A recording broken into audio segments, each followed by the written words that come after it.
Hello everybody, welcome to another episode of Trusteft Retro Weekend. This time we have the Atari ST game Die Hard 2 Die Harder.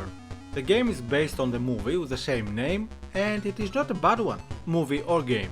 You play as the main hero in the series, John McClane, and through 5 levels you fight your way through the story of the movie. Well, more like a couple of sentences of the story of the movie. The game is a shooter, very similar to the more classic and well known to gamers Operation Wolf. At least the first 2 levels I managed to play. Starting the game you have 3 options: start the main game, start the tutorial, or change some of the game options. The game options include change of the controls with mouse, joystick or light gun as the options. I have to say I had no idea there was a light gun for the Atari ST or Amiga, but okay. You can also change the sound to sound effects only, music only, sound effects and music, or no sound at all. The sound options make no noticeable difference to the performance of the game. The sound effects and music option seems either broken or not working in the copy I have, as the music just stops playing right after you start playing the level. The sound effects and music on their own are fine options, though nothing memorable. The no sound at all option works and it is something you don't see often in action games of the time. The tutorial practice range is actually quite good in getting used to the game, other than the lack of bonuses as the enemies do not drop them, unlike the main game. If you do well here, you will probably feel quite frustrated when you don't do well in the main game. The main game is made up of 5 levels, getting harder with each level. The game, I mean. There can be several enemies present at any one time and you have to shoot them as soon as possible or they will take you down quite quickly. Thankfully, among the bonuses that drop from killed enemies are health and flak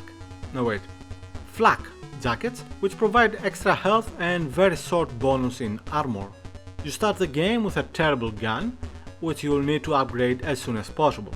I am not kidding, it's the worst starting weapon in any game I'm aware of. All other weapons have limited ammo, so make sure to keep picking them up when you see them. You also have grenades, which work as destroy all enemies on the screen super weapon.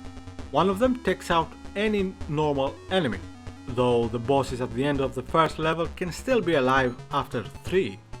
The graphics are slightly better than the sound in this game, perhaps more than slightly better. Nothing too special, but above average for sure. The animation is smooth and the collision shooting detection is from average to good, depending on how angry you are. The game, as far as I have managed to play, has 2 main issues, or perhaps 1. The first one is that at least half of the various drop bonuses will drop behind obstacles, which makes it impossible to shoot them to collect them. The possible second is the control. The joystick is just too slow. The mouse control, at least through emulation, is hit or miss, but I don't know if the problem is the game.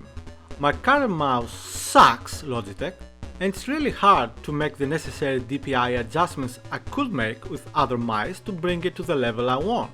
As such, every movement is too fast and too jerky to have a good chance of winning this game.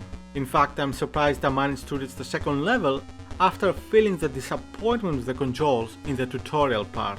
But as I said, I don't know if that's the game's fault.